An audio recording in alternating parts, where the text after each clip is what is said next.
A parábola das duas águias e da videira. Ezequiel 17. Veio a mim esta palavra do Senhor. Filho do homem, apresente uma alegoria e conte uma parábola à nação de Israel. Diga a eles: assim diz o soberano, o Senhor. Uma grande águia, com asas poderosas, penas longas e vasta plumagem de cores variadas, veio ao Líbano. Apoderando-se do alto de um cedro, arrancou o seu broto mais alto e o levou para uma terra de comerciantes, onde o plantou numa cidade de mercadores. Depois apanhou um pouco de sementes da sua terra e as pôs em solo fértil. Ela as plantou como um salgueiro junto a muita água. E elas brotaram e formaram uma videira baixa e copada. Seus ramos se voltaram para a águia, mas as suas raízes permaneceram debaixo da videira. A videira desenvolveu-se e cobriu-se de ramos, brotos e folhas. Mas havia outra águia grande, com asas poderosas e rica plumagem. A videira lançou suas raízes na direção dessa águia, desde o lugar onde estava plantada, e estendeu seus ramos para ela em busca de água. Ora, ela havia sido plantada em terreno bom, junto a muita água, onde produziria ramos, daria fruto e se tornaria uma videira viçosa. Diga a eles: assim diz o soberano, o Senhor, ela vingará. Não será desarraigada e seus frutos não serão arrancados para que ela seque. Tudo que brotar dela ficará. Não serão necessários nem braços fortes, nem muitas pessoas para arrancá-la pelas raízes.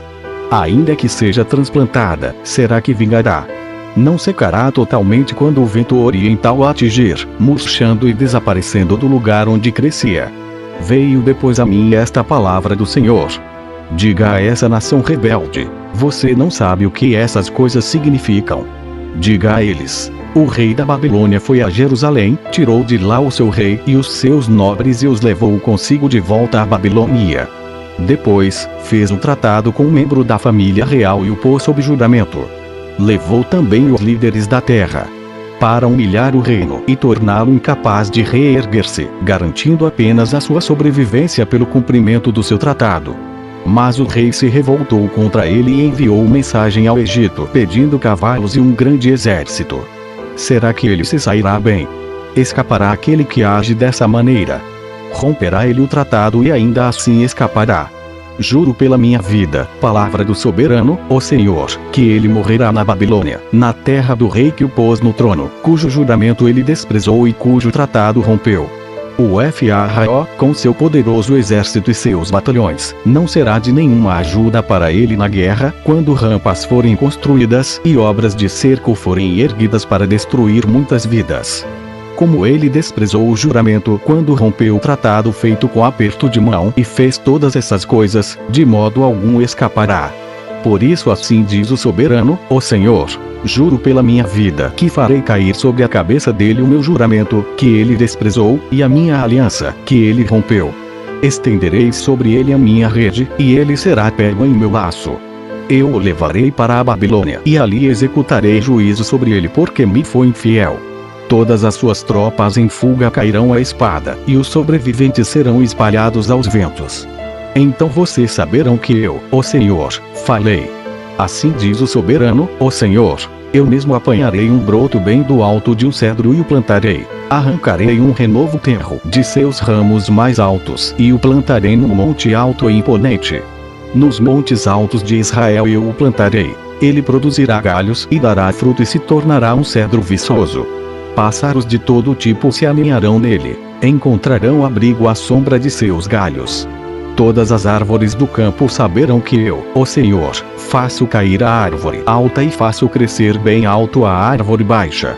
Eu resseco a árvore verde e faço florescer a árvore seca. Eu, o Senhor, falei, e o farei. Amém. As duas irmãs, de má conduta. Ezequiel 23. Esta palavra do Senhor veio a mim. Filho do homem, existiam duas mulheres, filhas da mesma mãe. Elas se tornaram prostitutas no Egito, envolvendo-se na prostituição desde a juventude. Naquela terra os seus peitos foram acariciados e os seus seios virgens foram afagados. A mais velha chamava-se Olá, sua irmã, Olibá. Elas eram minhas e deram à luz filhos e filhas. Olá é Samaria, e Olibá é Jerusalém. Olá envolveu-se em prostituição enquanto ainda era minha. Ela se encheu de cobiça por seus amantes, os assírios, guerreiros. Vestidos de vermelho, governadores e comandantes, todos eles cavaleiros jovens e elegantes. Ela se entregou como prostituta a toda a elite dos assírios e se contaminou com todos os ídolos de cada homem por ela cobiçado. Ela não abandonou a prostituição iniciada no Egito, quando em sua juventude homens dormiram com ela, afagaram seus seios virgens e a envolveram em suas práticas dissolutas. Por isso eu a entreguei nas mãos de seus amantes, os assírios, os quais ela desejou ardentemente. Eles lhe arrancaram as roupas, deixando-a nua, levaram embora seus filhos e suas filhas e a mataram à espada. Ela teve má fama entre as mulheres. E lhe foi dado castigo. Sua irmã Olibá viu isso. No entanto, em sua cobiça e prostituição, ela foi mais depravada que a irmã. Também desejou ardentemente os assírios, governadores e comandantes, guerreiros em uniforme completo, todos eles jovens e belos cavaleiros. Vi que ela também se contaminou. Ambas seguiram o mesmo caminho. Mas Olibá levou sua prostituição ainda mais longe. Viu homens desenhados numa parede, figuras de caldeus em vermelho, usando cinturões e esvoaçantes turbantes na cabeça. Todos se pareciam com os oficiais responsáveis pelos carros da Babilônia, nativos da Caldeia. Assim que ela os viu, desejou-os ardentemente e lhes mandou mensageiros até a Caldeia. Então os babilônios vieram procurá-la até a cama do amor, e em sua cobiça a contaminaram. Depois de haver sido contaminada por eles, ela se afastou deles desgostosa. Então prosseguiu abertamente em sua prostituição e expôs a sua nudez, e eu me afastei dela desgostoso, assim como eu tinha me afastado de sua irmã. Contudo, ela ia se tornando cada vez mais promíscua à medida que se recordava dos dias de sua juventude, quando era prostituta no Egito. Desejou ardentemente os seus amantes, cujos membros eram como os de jumentos e cuja ejaculação era como a de cavalos. Assim, Olibá ansiou pela lascívia de sua juventude, quando no Egito seus peitos eram afagados e seus seios virgens eram acariciados. Portanto, assim diz o soberano, o Senhor: incitarei os seus amantes contra você, aqueles de quem você se afastou desgostosa, e os trarei para atacá-la de todos os lados. Os babilônios e todos os caldeus, os homens de Pecode, de Soa e de Coa, e com eles todos os assírios, belos rapazes, todos eles governadores e comandantes, oficiais que chefiam os carros e homens de posto elevado, todos eles cavaleiros.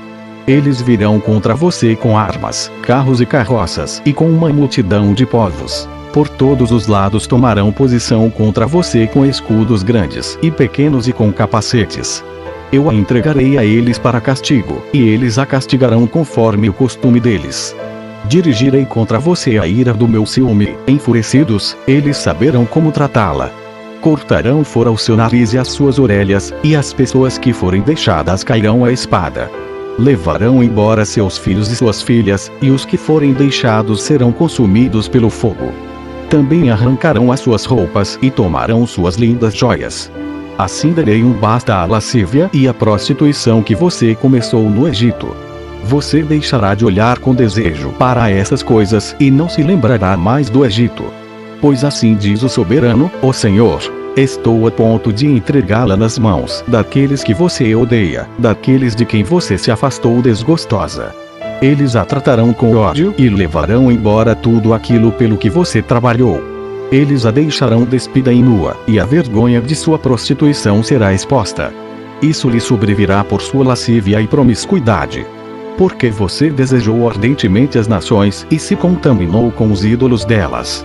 Você seguiu pelo caminho de sua irmã. Por essa razão porei o copo dela nas suas mãos. Assim diz o soberano, o Senhor: você beberá do copo de sua irmã, copo grande e fundo. Ele causará riso e zombaria, de tão grande que é. Você será dominada pela embriaguez e pela tristeza, com esse copo de desgraça e desolação, o copo de sua irmã Samaria. Você o beberá, engolindo até a última gota. Depois o despedaçará e mutilará os próprios seios. Eu disse.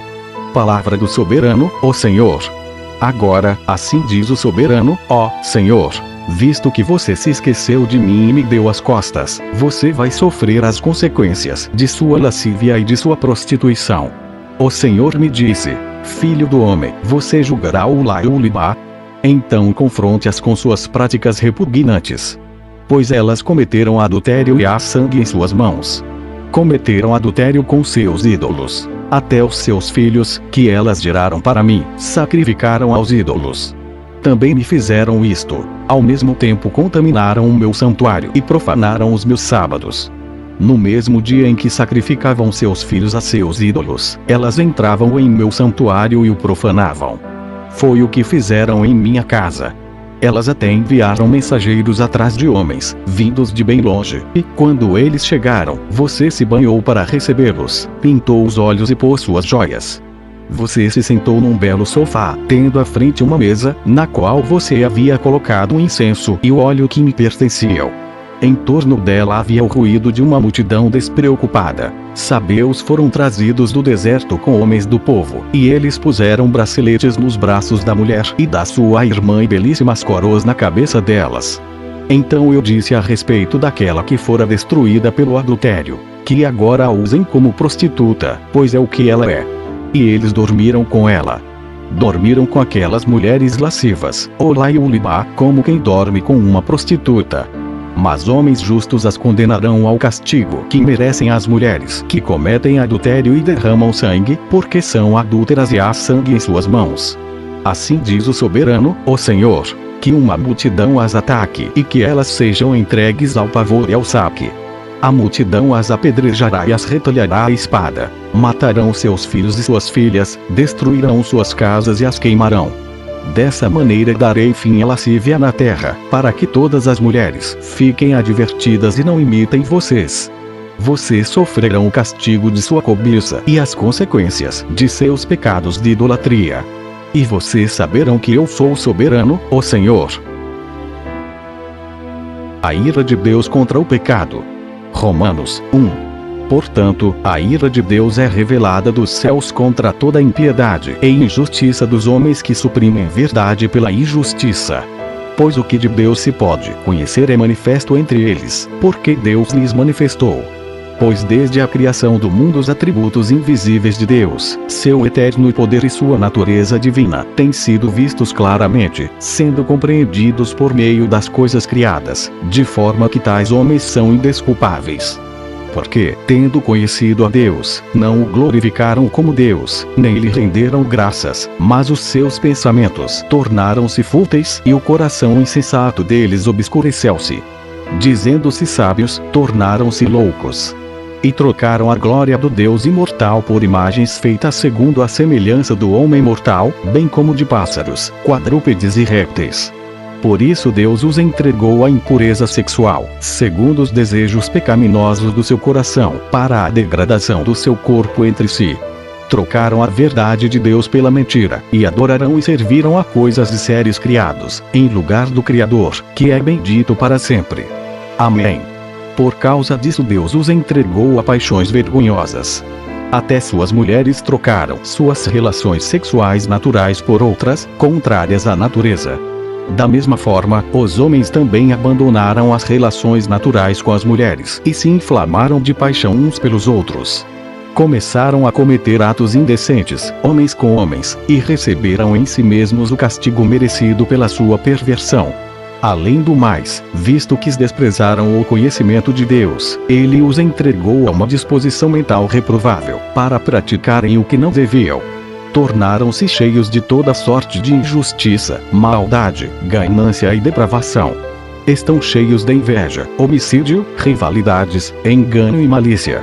São bisbilhoteiros, caluniadores, inimigos de Deus, insolentes, arrogantes e presunçosos. Inventam maneiras de praticar o mal, desobedecem a seus pais. São insensatos, desleais, sem amor pela família, implacáveis. Embora conheçam o justo decreto de Deus, de que as pessoas que praticam tais coisas merecem a morte, não somente continuam a praticá-las, mas também aprovam aqueles que as praticam. As 7 taças da ira de Deus. Apocalipse 16. Então ouvi uma forte voz que vinha do santuário e dizia aos 7 anjos: vão derramar sobre a terra as 7 taças da ira de Deus. O primeiro anjo foi e derramou a sua taça pela terra, e abriram-se feridas malignas e dolorosas naqueles que tinham a marca da besta e adoravam a sua imagem. O segundo anjo derramou a sua taça no mar, e este se transformou em sangue como de um morto, e morreu toda criatura que vivia no mar. O terceiro anjo derramou a sua taça nos rios e nas fontes, e eles se transformaram em sangue. Então ouvi o anjo que tem autoridade sobre as águas dizer: tu és justo. Tu, o santo, que és e que eras, porque julgaste estas coisas?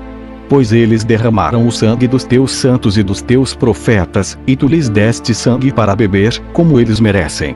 E ouvi o altar responder: sim, Senhor Deus Todo-Poderoso, verdadeiros e justos são os teus juízos. O quarto anjo derramou a sua taça no sol, e foi dado poder ao sol para queimar os homens com fogo. Estes foram queimados pelo forte calor e amaldiçoaram o nome de Deus, que tem domínio sobre estas pragas. Contudo, recusaram arrepender-se e glorificá-lo. O quinto anjo derramou a sua taça sobre o trono da besta, cujo reino ficou em trevas. De tanta agonia, os homens mordiam a própria língua.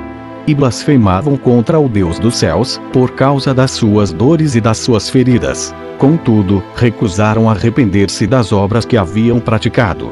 O sexto anjo derramou a sua taça sobre o grande rio Eufrates, e secaram-se as suas águas, para que fosse preparado caminho para os reis que vêm do Oriente. Então vi saírem da boca do dragão, da boca da besta e da boca do falso profeta 3 espíritos imundos semelhantes a rãs. São espíritos de demônios que realizam sinais milagrosos. Eles vão aos reis de todo o mundo, a fim de reuni-los para a batalha do grande dia do Deus Todo-Poderoso.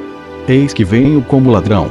Feliz aquele que permanece vigilante e conserva consigo as suas vestes, para que não ande nu e não seja vista a sua vergonha. Então os 3 espíritos os reuniram no lugar que, em hebraico, é chamado Armagedon. O sétimo anjo derramou a sua taça no ar, e do santuário saiu uma forte voz que vinha do trono, dizendo: está feito. Houve, então, relâmpagos, vozes, trovões e um forte terremoto. Nunca havia ocorrido um terremoto tão forte como esse desde que o homem existe sobre a terra. A grande cidade foi dividida em 3 partes, e as cidades das nações se desmoronaram. Deus lembrou-se da grande Babilônia e lhe deu o cálice do vinho do furor da sua ira. Todas as ilhas fugiram, e as montanhas desapareceram. Caíram sobre os homens, vindas do céu, enormes pedras de granizo, de cerca de 35 quilos cada. Eles blasfemaram contra Deus por causa do granizo, pois a praga fora terrível.